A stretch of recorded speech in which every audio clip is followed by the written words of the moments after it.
Amém? Irmãos, por gentileza, vamos nos colocar em pé. Hoje, uma noite de estudo. Creio que Deus já se faz presente neste lugar. Vamos orar ao Senhor, para que Ele venha estar conosco mais uma vez, para nós o glorificarmos, o exaltarmos esta noite. Amém? Senhor meu Deus, Pai eterno, em no nome de Jesus, Pai, nós somos gratos a Ti, porque até aqui o Senhor nos trouxe mais uma vez, para que nós pudéssemos, Senhor, Te louvar, Te exaltar, Te glorificar, Senhor, pela Tua santidade. Pai, nós Te pedimos esta noite, em no nome do Senhor Jesus, que o Senhor venha, meu Deus, com poder. Abra, Senhor, os nossos corações, para que nós possamos, Senhor, entender mais de Ti, aprender mais de Ti, aprender da Tua palavra, para que nós possamos, Senhor, crescer na graça e no conhecimento do nosso Senhor Jesus. Pai, nesta noite, Senhor, nós somos gratos a Ti, Senhor, porque até aqui o Senhor nos ajudou, para que nós pudéssemos, Senhor, em um só corpo, Senhor, Te bendizer e Te glorificar o Teu santo nome.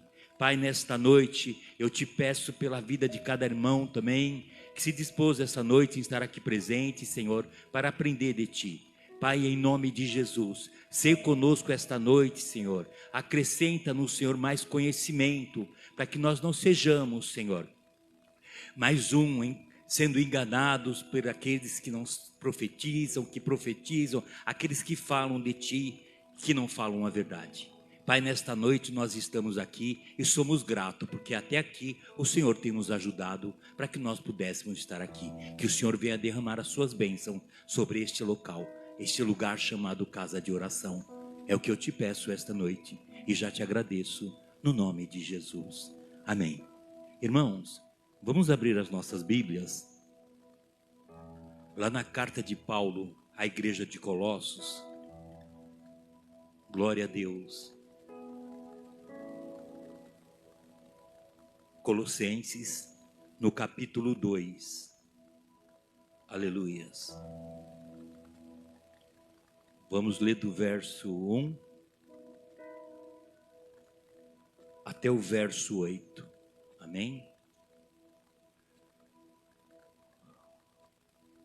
Gostaria, pois, que soubesseis quão grande luta venho mantendo por vós, pelos laodicenses e por quantos não me viram face a face, para que o coração deles seja confortado e vinculado juntamente em amor, e eles tenham toda a riqueza da forte convicção do entendimento, para compreenderem plenamente o mistério de Deus, Cristo, em quem todos os tesouros da sabedoria e do conhecimento estão ocultos. Assim digo, para que ninguém vos engane com raciocínios falazes. Pois, embora ausente quanto ao corpo, contudo, em espírito estou convosco, alegrando-me e verificando a vossa boa ordem e a firmeza da vossa fé em Cristo. Ora, como recebestes Cristo Jesus, o Senhor, assim andai nele radicados e edificados e confirmados na fé, tal como fostes instruídos, crescendo em ações de graças. Cuidado que ninguém vos venha a enredar com sua filosofia e vãs sutilezas, conforme a tradição dos homens, conforme os rudimentos do mundo e não segundo Cristo. Paulo, quando escreveu essa carta aos Colossos, aquele povo de Colossenses, a igreja, ele estava encorajando os crentes de Colossos e de Laodiceia, afirmando que ele estava preocupado com eles. E ele deixa bem claro que eles receberam a verdade em Cristo e devem continuar e firmar nele. Paulo adverte aos cristãos de Colossos a não serem enganados por ensinamentos falsos ou por tradições humanas. Paulo, lá no verso do 9 ao 14, ele diz que ele continua a ensinar em que Jesus, eles possuem a plenitude da divindade e por meio dele, porém, se livrar do pecado. Ele também fala sobre a importância de deixar de lado as práticas carnais e focar na busca de coisas espirituais. E ele encerra o versos 6 e 7, encorajando os crentes a permanecerem firmes em sua fé e em Cristo Jesus, e a não se deixarem levar por ensinamentos enganosos ou tradições humanas. Que nós permaneçamos com fé em Cristo Jesus, porque a sabedoria, ela vem do Senhor, e aquele que está firmado em fé sabe que não há ninguém além de Deus que possa nos orientar e nos ensinar sobre a palavra dele. Amém? Vamos continuar louvando ao Senhor. Amém? Graças e paz, igreja. Amém, queridos? Louvado seja o Senhor. Nós estamos aqui e nós vamos ser gratos a Deus. Vamos declarar ao Senhor que nós amamos o Senhor e que somos gratos a Ele por estar aqui nessa noite. Amém?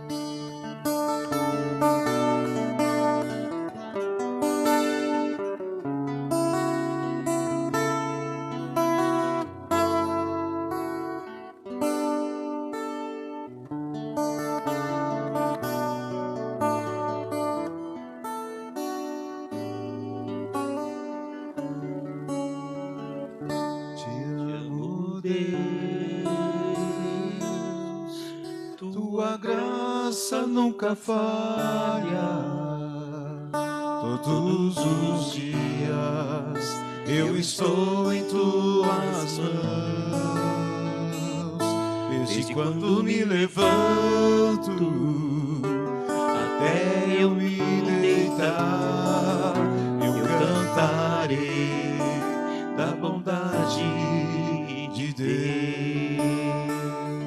Declare, Senhor, diga assim: és fiel em todo tempo, em todo tempo tu és tão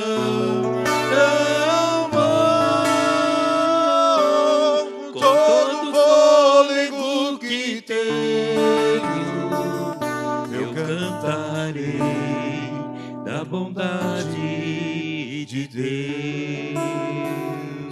Tua doce voz que me guia em meio ao fogo, na escuridão, tua presença me conforta. Eu sei que és meu Pai, que amigo és, eu vivo na bondade. Declare, Senhor, tu és Deus fiel, aleluias. És fiel em todo tempo, e em todo tempo, Senhor, em todo tempo tu és tão bom, com todo o fôlego que tenho, eu cantarei da bondade. Tu és fiel, Senhor, tu és, ó Deus, aleluia. És fiel em todo tempo, em todo tempo tu és tão bom, com todo o fôlego que tenho, eu cantarei da bondade. A bondade do Senhor, ela estará sobre as nossas vidas todo o tempo, aleluia. Tua bondade me seguirá, Senhor.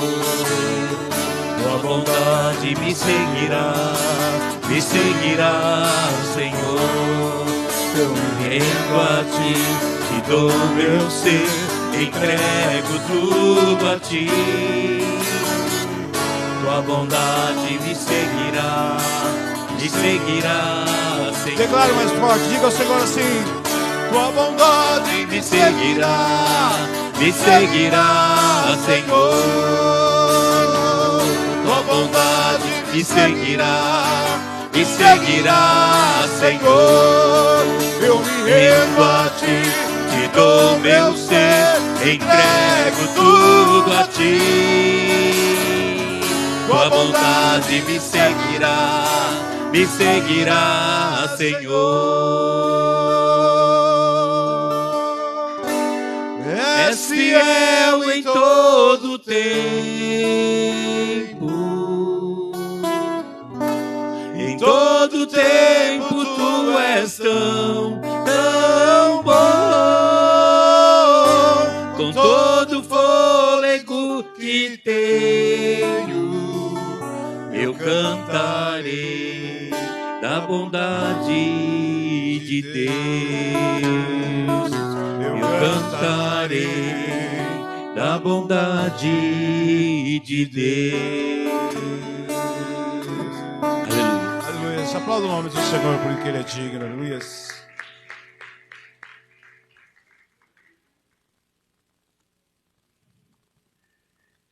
Irmãos, vamos fazer uma parte importante também na casa do Senhor, para que nós tenhamos mais tempo para o estudo, amém?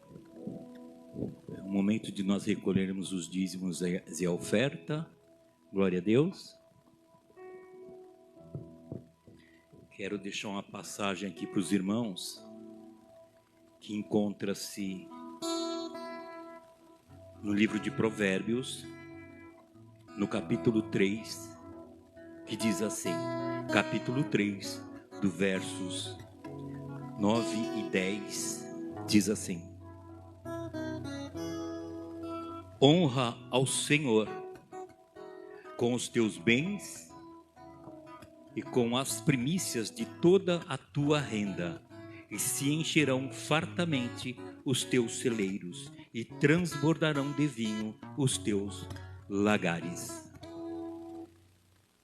Irmãos, muitas vezes, a forma quando nós utilizamos o nosso dinheiro, irmãos, vai além de apenas uma questão econômica.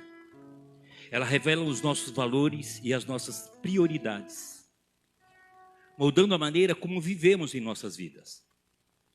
Aqui nós somos convidados a refletir sobre a importância de honrar ao Senhor com os nossos bens e a reconhecer a necessidade de dedicar as primícias de nossa renda a Ele. Esses versículos, irmãos, carregam uma mensagem profunda que acaba nos convidando a examinar os nossos corações e ações aqui no contexto da vida diária. Porque quando nós honramos ao Senhor com os nossos bens, nós reconhecemos que tudo o que temos é um presente dele. Somos administradores dos recursos que Ele nos confiou e temos a responsabilidade com sabedoria. Amém, Jesus. Amém? Amém. Irmãos, e essa atitude de adorarmos, ela transcende o aspecto financeiro e reflete a nossa devoção e fé em Deus. Tudo que nós fazemos, irmãos, quando nós dizimamos e ofertamos a casa do Senhor, nós estamos nada mais, nada menos devolvendo aquilo que Ele já nos deu. Então, os 10% que nós damos ao Senhor, que nós devolvemos ao Senhor, nós temos a certeza, e através da nossa fé, que Ele vai cumprir com tudo aquilo, com todas as necessidades, Ele vai suprir em nossas vidas. Amém. Então, que nós não nos preocupemos, porque tudo aquilo que nós demos, irmãos, é nada mais aquilo que nós estamos devolvendo ao Senhor. E através da nossa fé, nós cremos que Ele é um Deus provedor e Ele pode prover todas as coisas nas nossas vidas. Amém? Assim que a nossa irmã Renata orar, que você se levante do seu lugar e contribua na casa do Senhor, mas não faça, irmãos, por obrigação e nem por necessidade, faça de coração, porque a palavra do Senhor diz que Ele ama todo aquele que contribui com alegria. Amém? Pai do Senhor, oremos. Senhor Deus e Pai, entramos na sua presença nessa hora, Senhor, para te pedir, ó Deus, que o Senhor abençoe, Pai, a cada um que vai ofertar na tua casa, ó Pai. Guarda, Senhor, o celeiro dos teus filhos, Senhor. Que cada um possa, Senhor, contribuir, ó Deus, com o coração, ó Deus. E aquele que não pode nesta hora, ó Deus, abençoa também, ó Pai. Guarda, Senhor, abre porta de emprego, ó Pai. Que cada um, Senhor, seja abençoado nesta hora. Em nome de Jesus. Amém. Deus te devolverá. Muito grande, medida, sacudida e transbordante, e Deus te devolverá. Então dê ao Senhor. Então dê ao Senhor. Então dê ao Senhor.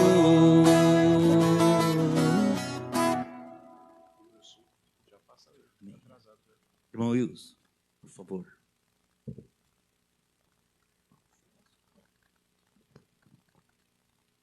Irmãos, estendam suas mãos, vamos orar para o irmão aqui, amém?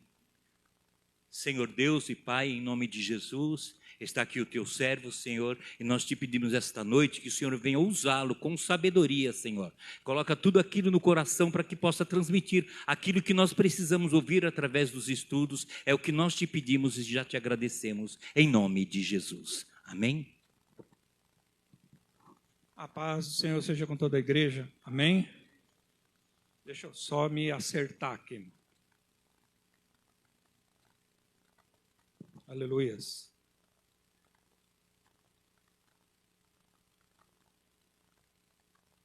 Deus abençoe, meu irmão. Aleluias.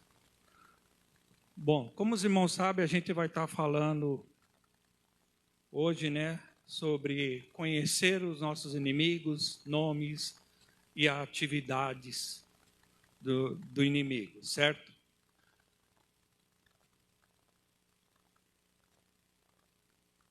Esse é o começo, tá aí, ó. O que nós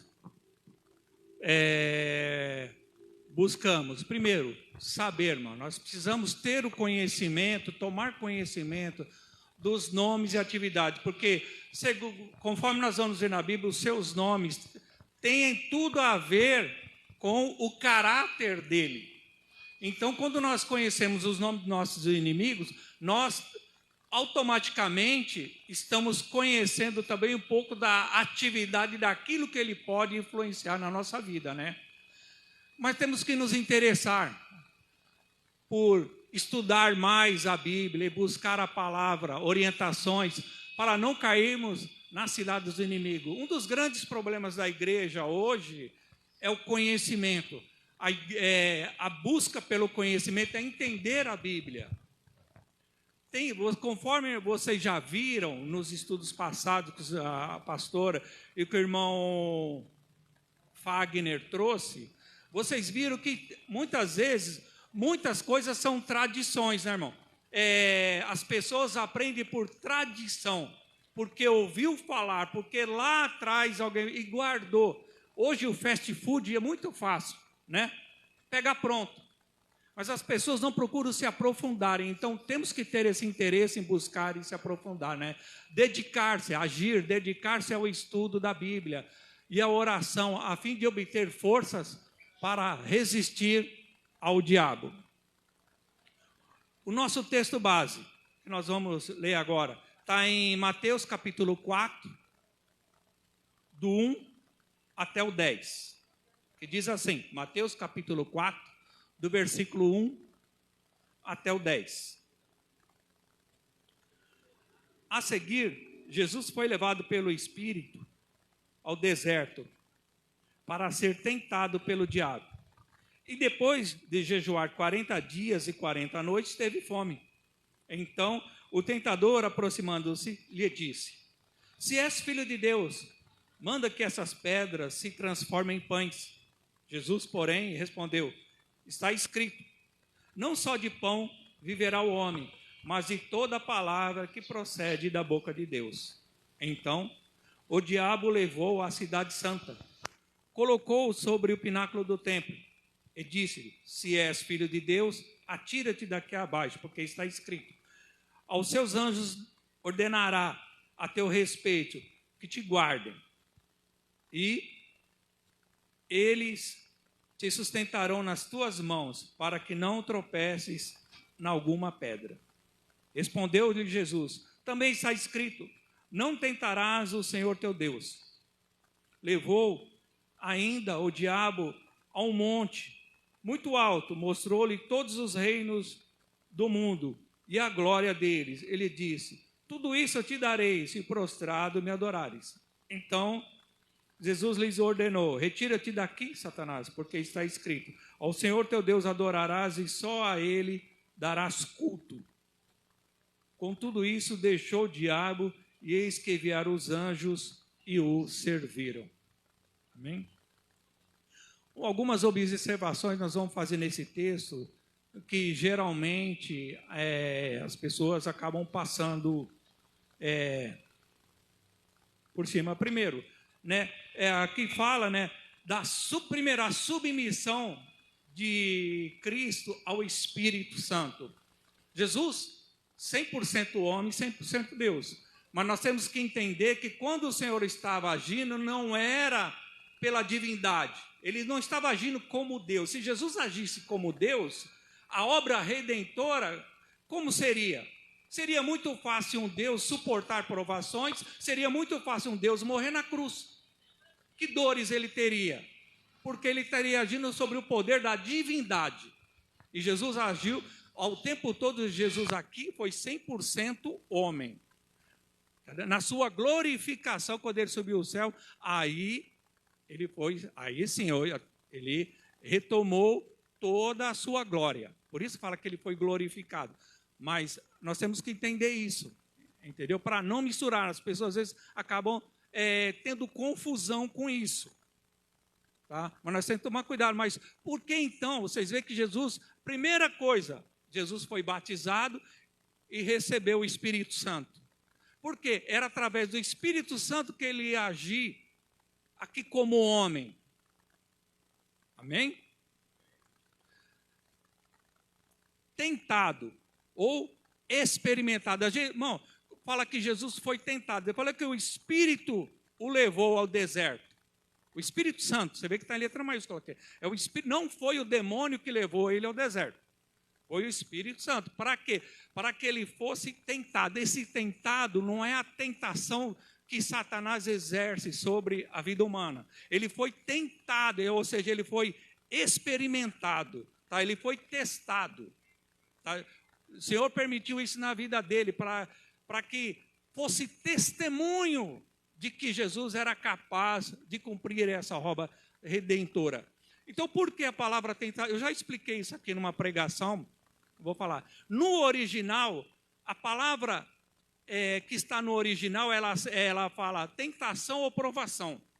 Então, alguns textos você vê provações, outros tentação. Mas aí, como é que eu sei quando é um, quando é outro? Quando eu leio todo o contexto. Lembra que ele fala, texto sem contexto gera pretexto? É isso. Então, você analisa o contexto, você sabe, quando é provação, quando é Deus experimentando a pessoa, aí é da parte de Deus, aí não é o diabo que está agindo, é Deus. E por que o Senhor prova? Porque o Senhor experimenta. Não é para que ele saiba, é para que nós vejamos quem nós somos, vejamos a situação em que nós estamos e o que nós precisamos mudar, no que nós precisamos trabalhar. É por isso que somos provados, para sermos aprovados. Nós temos que ter isso na mente. Então, Jesus aí estava falando que ele estava sendo experimentado, e não, porque Deus não tenta a ninguém, pode estar. Tiago capítulo 1, versículo 13, conforme está lá. Ele que nós ia ler, mas já estou adiantando. Então, eu falo assim, Deus não pode ser tentado e a ninguém tenta. Então, Jesus jamais seria tentado pelo Espírito para ser, para cair da graça de Deus. Amém? Se és filho de Deus, Satanás tenta criar com sutileza uma base para a sua sutileza. Se és filho de Deus, quantas vezes nós nos caímos em laços e ciladas por sutileza, nós não prestamos atenção, que antes da cilada vem sempre uma palavra de sutileza, vem sempre um gesto, às vezes até enaltecendo o caminho da pessoa como cristão. Uma vez eu tive uma pessoa ficou chateada comigo porque eu falei, cuidado com esses tapinhas, esses presentes que vocês dão. Eram líderes que estavam fazendo isso. Por quê? Porque vocês criam armadilhas na vida daqueles que não estão preparados para o cargo, para a posição que estão exercendo. E vocês estão, muitas vezes, com sutilezas demais. E as pessoas, às vezes, não percebiam. Achavam que estavam prontas, que estavam preparadas, mas não estavam. Então, o diabo fez isso também, ó. Se és filho de Deus, seria fácil Jesus fazer algo ali. Entendeu? Porque quando fala que o Senhor, ele deixou a sua glória, não é que ele deixou de ser Deus. Não é que ele deixou, porque um Deus jamais pode deixar de ser Deus. Ele jamais vai poder deixar a sua divindade. Porque ele é essa divindade, ele não tem como. Jesus apenas, ele apenas... vou procurar colocar uma maneira bem simples. Jesus apenas ali, ele se deixou de não usar do poder da divindade e ser 100% submisso ao Espírito Santo, agir através... Por isso que Jesus falou, se vocês crerem, farão obras maiores do que as que eu fiz. Por quê? Porque o mesmo Espírito que estava sobre ele, é aqueles que está sobre nós. O problema é a nossa fé, que muitas vezes nós não confiamos na fé que nós mesmos temos. Amém? Você vê que ele cita, o inimigo ele cita as Escrituras, tentando colocar Deus à prova, como fez com Israel no deserto. Ele tenta, através das Escrituras, aí... Lembra que no deserto, lá, quando Israel estava passando pelo deserto, um momento Deus falou assim que já estava cansado de ser tentado por aquele povo, que aquele povo vivia tentando a Deus com as suas reclamações, as suas queixas, os seus murmúrios, sempre querendo algo a mais de Deus. Então, Satanás, ele também, só que daí ele usa até as Escrituras. Por isso nós temos que ter o cuidado, a atenção e o conhecimento de saber que você, não, peraí, isso não vem de Deus, porque usar a palavra, você tem que ver, mas então está sendo pregado, mas qual o intuito dessa palavra está sendo pregado quando alguém vem te citar? Mostra que ele tem controle sobre os reinos da terra, ainda que indevidamente, entendeu? Como usurpador, ainda que ele usurpou, ou seja, ele usa indevidamente, mas tudo sob o controle de Deus. Isso mostra o controle dele. Por isso, diante desse mundo, quando fala desse mundo, nós estamos falando de um sistema que governa o mundo, não o mundo em si, porque tudo pertence a Deus, nós estamos falando de um sistema. É isso quando se fala do mundo, entendeu? Aquele sistema que domina, o sistema que governa. Amém? E como Jesus repeliu Satanás? Na palavra e na sabedoria do Espírito Santo. Foi assim que Jesus repeliu Satanás. Se nós não nos aprofundarmos na palavra, no conhecimento, você vê que 2 Pedro 3,18 fala, crescei na graça e no conhecimento de nosso Senhor Jesus Cristo. Os profetas lá, não sei se foi, não me lembro agora se foi Amós ou se foi Oséias, que falou assim, meu povo é destruído por falta de conhecimento. Oséias, né? O irmão está falando que é Oséias, não me lembrava. Alguém aí quer abrir a Bíblia em Hebreus 4,15? Depois nós vamos ler Hebreus 2,18. Quem quiser pode ler.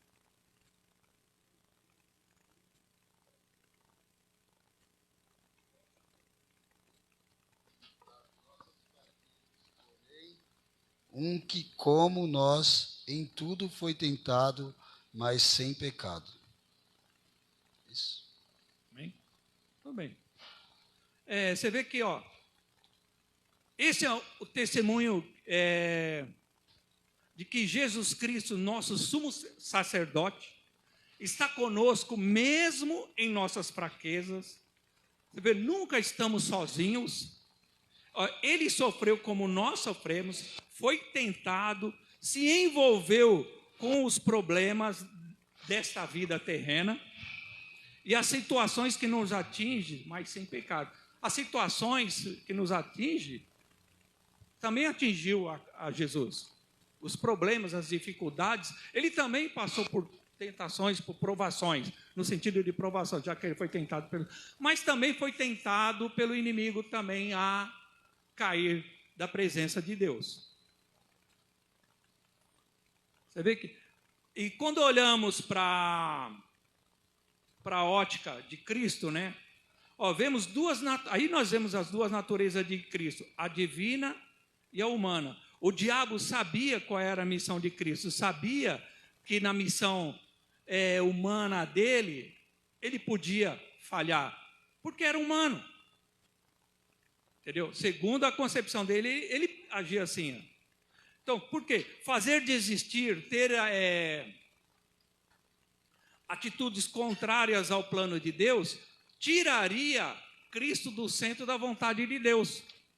Qualquer uma das atitudes que Jesus tivesse, automaticamente, ele tiraria Cristo do centro da vontade de Deus. O plano de Deus não seria executado através de Cristo. E Jesus sabia disso também. Por isso que ele foi experimentado. Também porque tudo isso seria testemunho de quem era. Porque hoje, isso é um testemunho para nós. Então, ele foi tentado, primeiro, no plano físico. Você vê que Jesus foi tentado fisicamente, ele teve fome. Ele foi tentado no plano intelectual, né? Fazer algo sensacional, algo maravilhoso. Bastava Jesus pegar ali e, naquele momento, fazer um daqueles sinais que o inimigo pediu. Ele estaria adorando a Satanás, agindo segundo a palavra de Satanás e não segundo a palavra de Deus. Porque era Satanás que estava induzindo ele a fazer. Vocês entendem? E terceiro, no plano espiritual, por dizer, adoraria a Satanás e não estaria adorando a Deus nesse momento, se ele fizesse aquilo que Satanás estava induzindo ele a fazer. Por isso, nossa mente tem que estar sempre alerta, sempre com cuidados daquilo que nós estamos fazendo. Sempre pensar, mas espera aí, eu estou fazendo, eu glorifico a Deus ou não glorifico? Se eu não glorifico a Deus, eu estou errado. Amém? Hebreus 2:18. Alguém quer ler?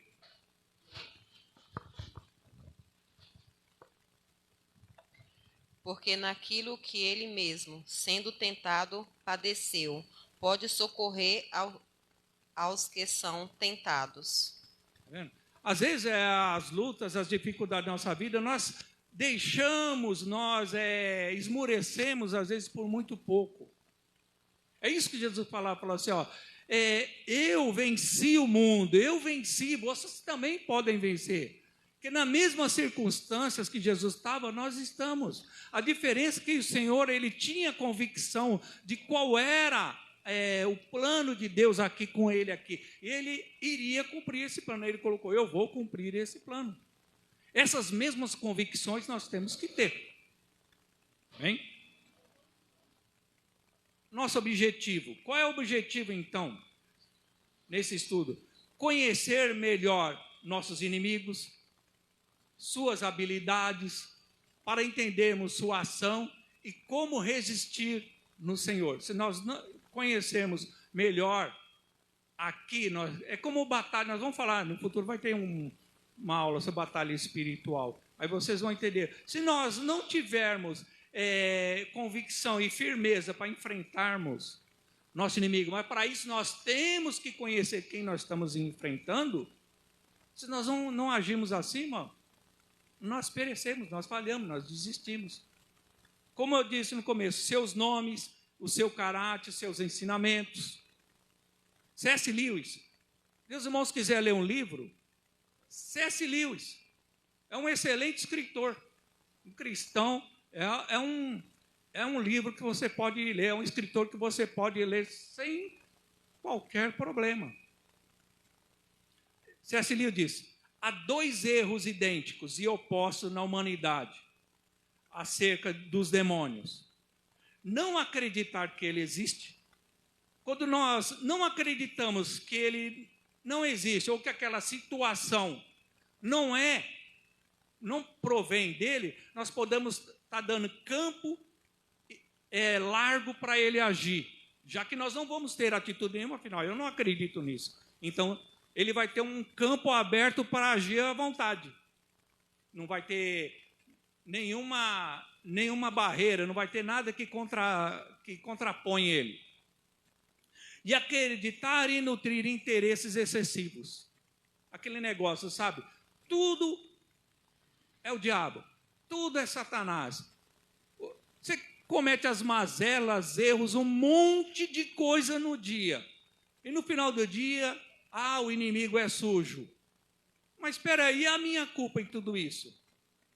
Um certo pregador, ele disse uma vez assim, Satanás não cria ondas, ele surfa na onda que eu crio. Um pregador falou isso, é uma verdade. Nós temos que tomar cuidado, muitas vezes nós é que damos a brecha, nós é que criamos situações sem orar, sem pensar, agimos por impulso, agimos porque a mídia está nos influenciando. Aí depois botamos a culpa no diabo, o diabo nem tem nada a ver com isso. Até uma vez eu brinquei com o irmão, falando assim, irmão, o diabo está dizendo para você, está dizendo perante Deus, eu nem cheguei perto dele, eu nem sabia que ele estava fazendo isso, então não bota a culpa em mim. Por causa disso, nós temos que tomar cuidado, ver quem é que está agindo em nossa vida, se é os nossos desejos da natureza humana, da natureza, quando fala carne, não é isso aqui. Quando fala carne na Bíblia, é a natureza humana, a sua natureza pecaminosa, é a natureza do homem, não é simplesmente a carne. Ele fala carne porque é uma maneira simbólica de se referir ao homem. Tá bom? Agora, vamos lá. Essa parte é interessante. Se alguém quiser ler, Isaías 14, do 12 ao 14. Depois nós fazemos os comentários. Isaías 14, do 12 a 14. Aí depois nós vamos ler Ezequiel 28. Amém? Isaías 14. Isaías 14, 12, 14. Veja como você caiu do céu, ó estrela da manhã, filho da alva. Veja como você foi lançado por terra, você que debilitava as nações. Você pensava assim: subirei ao céu, exaltarei o meu trono acima das estrelas e me assentarei no monte da congregação, nas do norte. Subirei acima das mais altas nuvens e serei semelhante ao Altíssimo. Agora Ezequiel 28, do 12 ao 16. Lá, já está lendo. Filho do homem, levanta uma lamentação sobre o rei de Tiro, e dize-lhe, assim diz o Senhor Deus, tu eras o selo da medida, cheio de sabedoria e perfeito em formosura. Estivessem no Éden, jardim de Deus, de toda a pedra preciosa, era a tua cobertura sardônia, topázio, diamante, turquesa, ônix, jaspe, safira, carbúnculo, esmeralda e ouro. Em ti se fazia os teus tambores e os teus pífaros. No dia em que foste criado, foram preparados. Tu eras o querubim, ungido para cobrir, e te estabeleci. No monte santo de Deus estavas, no meio das pedras afogueadas andavas. Perfeito eras nos teus caminhos, desde o dia em que foste criado, até que se achou iniquidade em ti. Na multiplicação do teu comércio, encher o teu interior de violência, e pecaste. Por isso te lancei profanado do monte de Deus, e te fiz parecer o querubim cobridor do meio das pedras afogueadas. Bem? Bom, existe um estudo, chamado demonologia, que é o estudo sobre Satanás e seus demônios. Você vê que os intelectuais, os grandes estudiosos, eles procuram estudar sobre isso, justamente para esclarecer coisas que às vezes tradição. Em nome da tradição se tem falado muitas coisas, A semana passada eu estava meditando sobre isso e o nosso irmão Fagner, ele trouxe num estudo dele um negócio muito interessante, uma brincadeira muito interessante, né? Quando ele falou sobre textos bíblicos e textos que não são bíblicos. E são muitos, né? Ele trouxe porque o tempo não dava para trazer mais, mas tem mais. E se houve pregar, eu já vi confusões de púlpito, porque pregadores trazendo textos e coisas que não estão na Bíblia. Mas por que as pessoas aceitam? Por tradição. Tá? Vou dar um exemplo aqui. Tem um que fala assim, como é que fala? O Senhor não escolhe capacitado, o Senhor capacita os escolhidos. Bonito, né? Se você for procurar na Bíblia, você não vai achar. O sentido que pode ter, isso aí é o seguinte: o Senhor não escolhe o homem pela sua capacidade. O Senhor vai escolher o homem pelos propósitos dele e os propósitos que o Senhor tem com ele. Pode ser um irmão formado no magistério que dá aula, doutorado, mestrado numa faculdade. Senhor, eu quero dar aula bíblica na tua casa. O Senhor vai capacitar ele, mesmo com todo o estudo que ele tem, o Senhor vai ter que capacitar ele, porque ele vai ter que ter entendimento na palavra, ele vai ter que ter a sabedoria do Espírito e o entendimento na palavra, senão ele não consegue. Se ele não tiver o Espírito Santo na vida dele, ele não vai compreender a palavra. Entenderam? Nesse sentido, sim. Tanto é que esse texto, ele conclui assim, o Senhor não escolhe capacitados. Se você for olhar pela lógica, então o irmão estudando não precisa estudar, porque o Senhor nunca vai escolher uma pessoa que tem capacidade. Mas não é assim. O Senhor capacita os escolhidos. Aí ele fala, fazer ou não fazer algo depende de cada um e da sua determinação. Sabe quem escreveu isso aí? Einstein. Einstein era um judeu. Por isso que ele falou desse jeito. Einstein era judeu. Ele sabia do que ele estava falando. Mas nós temos que tomar cuidado com tradição. E por que eu estou falando isso? Esses dois textos, de Isaías e de Ezequiel, ele trata do julgamento de dois governantes. Do rei de Tiro e do rei da Babilônia. A visão do profeta, nós temos que sempre buscar o que o profeta estava pensando. A visão do profeta, em primeiro, era justamente falar dele. Mas por que ele falou de pedras afogueadas? Por que ele falou, tu eras o querubim? Foi uma ironia, ele estava ironizando, já que aqueles dois caíram, já que o Senhor estava jogando por terra o reinado daqueles dois. Está vendo? Você que era isso, era mais uma ironia. Entendeu? A palavra aí não está se referindo a Satanás, embora há alguns estudiosos que acreditam numa dupla profecia. Que tanto ele estaria falando sobre os governantes, que isso ele está mesmo, isso é fato, como também ele poderia estar, ao mesmo tempo, falando sobre Satanás. Mas isso aí como dizer, apenas tradição. Alguns estudiosos, desde lá do começo da igreja primitiva, pensam assim. A Bíblia não dá margem, não dá um reforço para que se pense assim. Tá? Embora pode ser, pode não ser. Tá? Mas, de todo caso, o fato é que, a princípio, ele está falando dos governantes. Tá? Bom, eu estou falando, mas eu sou assim, eu vou falando. Se os irmãos, alguma vez, tiver alguma dúvida naquilo que eu estou falando, pode dar com a mão, tá? A gente interrompe, a gente vai tirar dúvida, tá? Porque senão eu vou embora. Mesmo porque eu tenho tempo para mim concluir isso aqui, tá bom?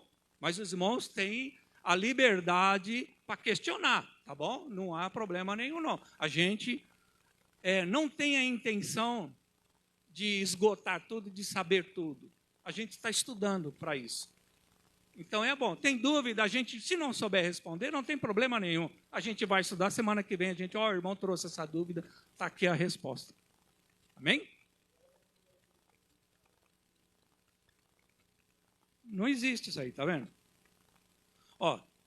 Tais passagens como vemos, diretas sobre a origem de Satanás, tais passagens como vemos não se referem diretas sobre a origem de Satanás, mas referências aos governantes humanos que estavam cometendo pecados semelhantes ao que ele cometeu: arrogância, orgulho, vanglória, desejo de poder e de ser semelhante a Deus. Você vê que ele fala, sereis semelhante ao Altíssimo. Era o desejo, você vê que, se não me engano, era o rei de Tiro, ele se achava já como um Deus. Para ele era uma divindade, ele tinha que ser adorado. Até Nabucodonosor, eles tinham que ser adorados como uma divindade. Por isso que o profeta também falou, que o profeta estava vivendo nessa época, o profeta também era perseguido. Então, por isso que o profeta falou desse jeito. Porque o Senhor mandou que ele vai lá e fala. Amém? Embora não haja unanimidade, muitos estudiosos têm interpretado esses textos com referência de dupla profecia de dupla referência, como eu disse para vocês, referindo tanto aos reis humanos, também como a queda do querubim, em Ezequiel 28. Mas isso não é... Nós vamos explicar por que eles pensavam assim. Essa interpretação era comum entre os judeus do primeiro século. Os primeiros da igreja primitiva lá, eles pensavam assim. E a igreja primitiva, ela parece que ela aceitou essa ideia sem questionar. Hoje se faz o questionamento, mas na época não houve um questionamento. Mas espera aí, do que o profeta estava falando? Será que ele estava falando isso mesmo? Mas por quê? Lá, já vou adiantar, lá antigamente havia alguns conceitos, tá? Sobre Satanás, deuses pagãos. E eles acabaram, porque como os deuses pagãos tinham a mesma referência em termos de atitudes como Satanás, o que eles fizeram? Eles assimilaram coisas. Vocês vão ver que até nomes que se dão, vocês vão ver que é tradição. Lá na frente nós vamos falar, eu não vou adiantar, porque senão eu vou adiantar coisa que não tem necessidade. Mas o que nós podemos ter certeza na Bíblia? Ele foi criado por Deus, já que tudo que existe foi criado por Deus. Ele foi criado bom, já que tudo que Deus cria, Deus não pode fazer nenhuma coisa má. Tudo que Deus criou é perfeito, é santo. Terceiro, foi criado com vontade livre, assim como o ser humano, capacidade moral de escolha. Os anjos, eles tiveram a sua capacidade moral de escolha. Tanto é que uns escolheram o bem, outros escolheram o mal. Como vocês viram os estudos que o irmão Fagner e a pastora trouxe. Então, eles tiveram essa capacidade de escolha. Não foi a escolha mais adequada, mas foi o que eles tiveram. A época da sua queda. Ficou alguma dúvida? Conforme os estudos, a gente for chegando lá na frente, vocês vão entender bem mais sobre ele. Porque nós não vamos falar muito sobre ele. O estudo é praticamente sobre ele, né? Em algum tempo houve rebelião entre os seres espirituais nos lugares elevados. O mais elevado dos anjos, como diz lá o querubim, encabeçou essa rebelião. Tá? Já que a única passagem que fala que ele é querubim ali, então se ele era querubim, mas fica uma certa dúvida, se ele era mesmo um querubim.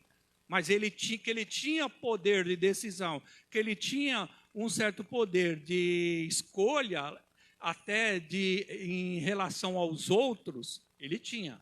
Porque até que ele encabeçou e levou muitos anjos com ele. A Escritura silencia quanto a esse ponto, mas deixa claro que a queda dos anjos se deu antes da queda do homem, já que Satanás entrou no jardim sob forma de serpente e induziu Eva a pecar, entendeu?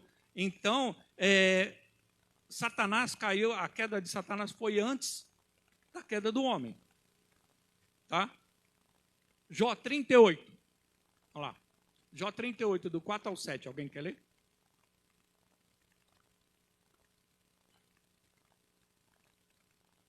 Oi? Pode ler. Quem quiser, pode ler. Quem tiver aí.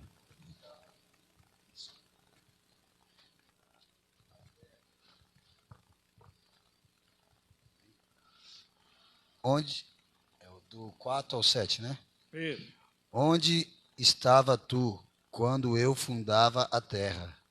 Faze-mo saber se tens inteligência. Quem lhe pôs as medidas, se é que sabes? Ou quem estendeu sobre ela o cordel? Sobre que estão fundadas as suas bases? Ou quem assentou a sua pedra de esquina? Quando as estrelas da alma juntas alegremente cantavam, e todos os filhos de Deus jubilavam. Amém. Ou quem encerrou... Até o 7. Até o 7? Só até o 7. Ó, você fica em paz, meu querido. Ó, você vê que esses textos sugerem que Satanás tenha pecado na época da criação. Porque, ó, levando em conta que em Jó a expressão filhos de Deus é uma referência aos anjos. Tá? Aqui ele está se referindo aos anjos. Tá? Assim como em Jó, no capítulo 2, no versículo 1, também fala isso. Tá? Portanto, podemos dizer que na época em que Deus lançou os fundamentos da terra, como diz aqui no 38, ou seja, quando Deus começou a criação, tá, todos os anjos estavam felizes na presença de Deus. Portanto, quando Deus iniciou a criação, Satanás ainda não havia pecado. Provavelmente foi em algum momento entre Gênesis 1, 31 até Gênesis 3. Foi nesse período aí em que Satanás ele caiu. Quando o Senhor Deus já estava o Senhor estava fazendo toda a criação, quando o Senhor estava agindo, foi nesse momento aí que Satanás caiu. Certo? Expliquei bem? Tá? O diabo. João 8,44. Alguém quiser ler João 8,44. Diz assim. Nós já vamos terminar. Vós tende por pai o diabo, e querer satisfazer os desejos do vosso pai. Ele foi homicida desde o princípio e não se firmou na verdade, porque não há verdade nele. Porquanto ele profere mentira, fala do que lhe é próprio, porque é mentiroso, é pai da mentira. Você vê? Que aí fala do caráter dele, falando que desde o princípio, desde a criação lá, você vê que o caráter dele já como era. Ele já tinha esse caráter mentiroso, enganador, orgulhoso, arrogante. Já fazia parte do caráter dele quando ele pecou. Certo? Ó, uma coisa interessante. Uma outra texto, uma enciclopédia que eu gosto de estudar muito, Strong, chama Augusto Hopkins Strong. Você estudar na teologia com os textos e estudar livros de Strong, você aprende muita coisa. É muito grande, mas para pesquisas é muito bom. Tá? Ó, perguntaram para ele, quem criou o diabo?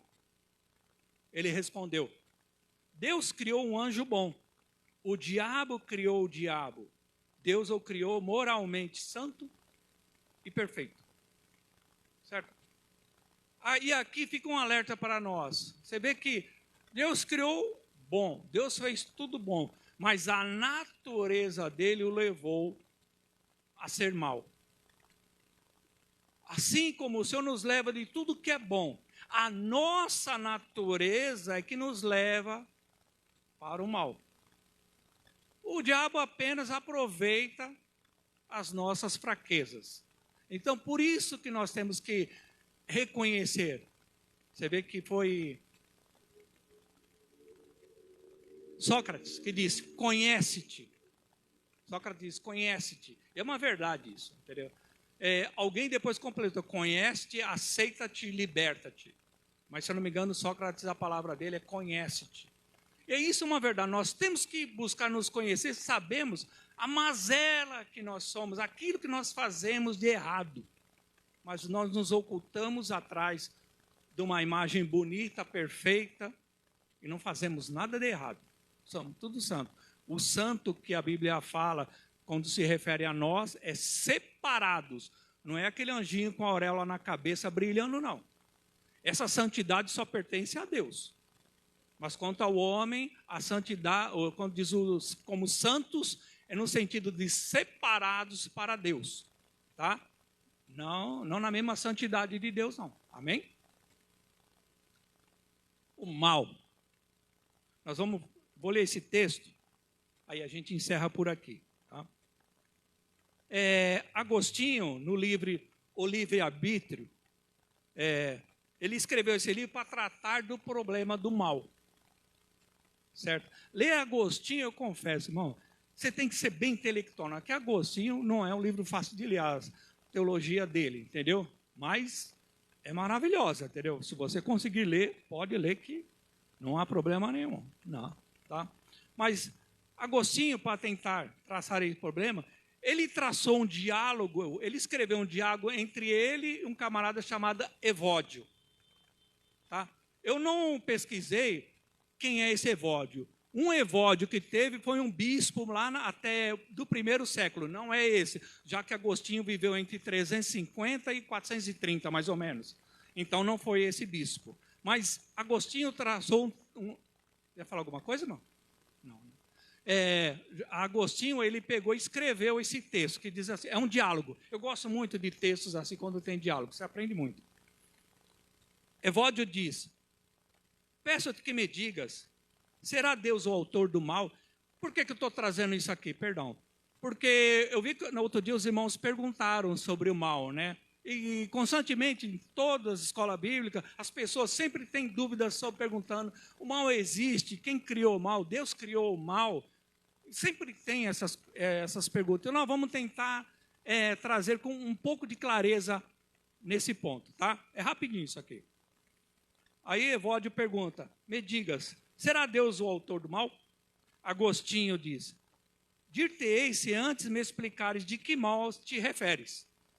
Pois, habitualmente, tomamos o termo mal em dois sentidos. Preste atenção. Um dizer que alguém praticou mal e o outro dizer que alguém sofreu algum mal. Certo? Evódio diz, eu quero saber a respeito dos dois, de um e de outro. Pois bem, se sabes ou acreditas que Deus é bom, e não nos é permitido pensar de outro modo, Deus não pode praticar o mal. Concordam? Por outro lado, se proclamamos ser Ele justo, e negá-lo seria blasfêmia. Deus deve distribuir recompensas aos bons, assim como castigo aos maus. E, por certo, tais castigos parecem males àqueles que os padecem. Estão entendendo? Muitas vezes esses males são consequências, como a irmã explicou, são consequências dos nossos atos, das nossas atitudes lá atrás. Mas nós fechamos os olhos para o nosso passado.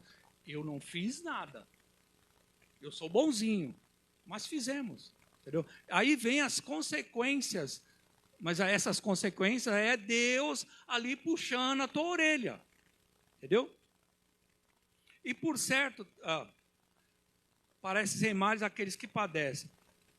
E é porque, visto que ninguém ser punido injustamente, como devemos acreditar, já que, de acordo com a nossa fé, é a divina providência que dirige o universo, certo? É Deus que dirige, É Deus que controla tudo, então tudo é providência de Deus. Deus, de modo algum, será o autor daquele primeiro gênero, que é o mal que se pratica. De que nos referimos só do segundo, o mal que se recebe. Ele vai continuar. Aí, Evódio. Haverá então algum outro autor do primeiro gênero do mal, uma vez que está claro que não é Deus? O mal que se pratica, ele está falando? Certamente, pois, o mal não pode ser cometido sem ter um autor.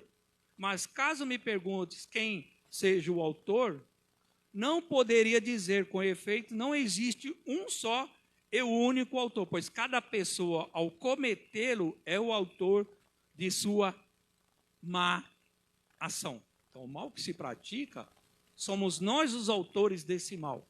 É a nossa índole, a nossa moral, é aquilo que nós fazemos segundo a nossa natureza. Mal, menos mal, mas é a natureza humana. Certo? Deixa eu ver, me perdi aqui.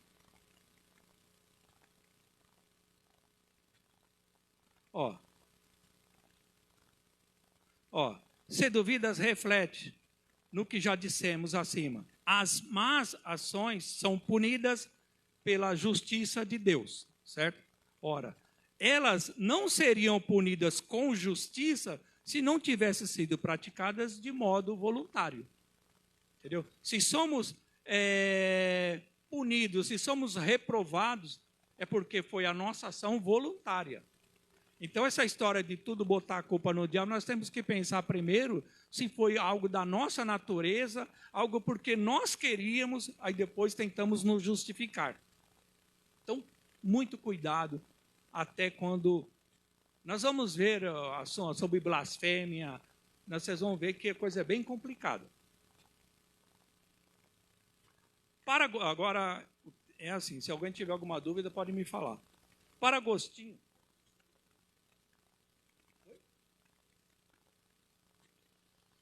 Efésios 6,10, só lendo, irmão. Eu de cabeça não tenho... Vestiu de toda a armadura de Deus para que nos dias maus possa estar firme contra as astutas ciladas do inimigo. A nossa luta não é contra a carne nem contra o sangue, mas contra todos os principados e potestades. Isso, realmente, a nossa luta não é contra a carne nem contra o sangue. Encaixa quando nós lutamos nesse estudo. Contra a carne e contra o sangue, é a natureza humana que está lutando. A guerra espiritual, não é isso? É isso, não é espiritual.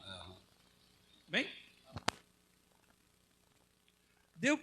Para Agostinho, Deus precisa ser do mal que se sofre, ou seja, aquele que serve como punição, aquele que serve para corrigir. É esse mal, aquele que nos... O problema é que quando nós estamos passando nossos perrengues da vida, nós não olhamos e procuramos analisar o porquê que eu estou passando, para que eu aprenda. Enquanto eu não analisar, eu não mudar, eu não aprender a mudar o meu estilo de vida, a mudar o sentido do que eu estou levando as coisas que eu estou falando, não há mudança. Eu vou ficar sempre ali naquela reprovação de Deus, porque enquanto eu estou praticando males, enquanto eu estou fazendo coisas erradas, Deus vai estar me reprovando. Certo?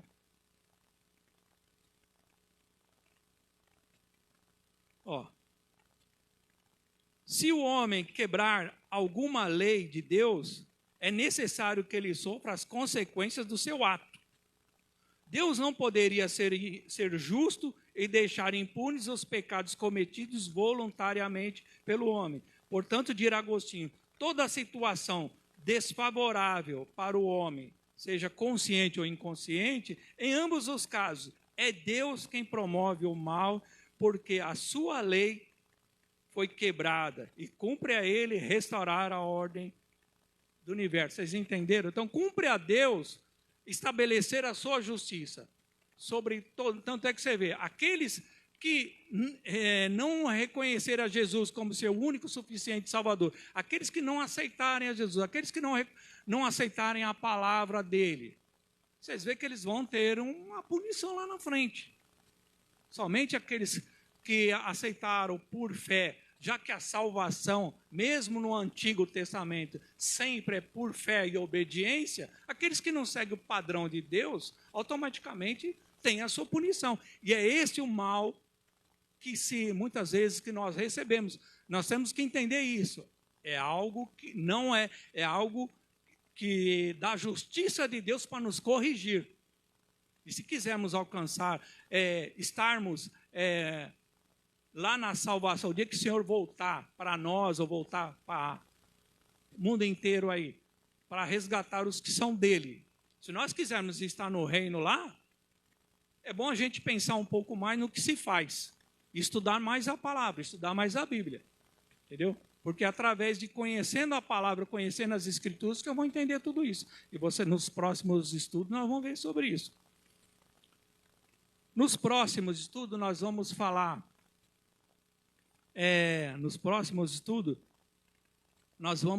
sobre os nomes do inimigo e as suas atividades, entendeu?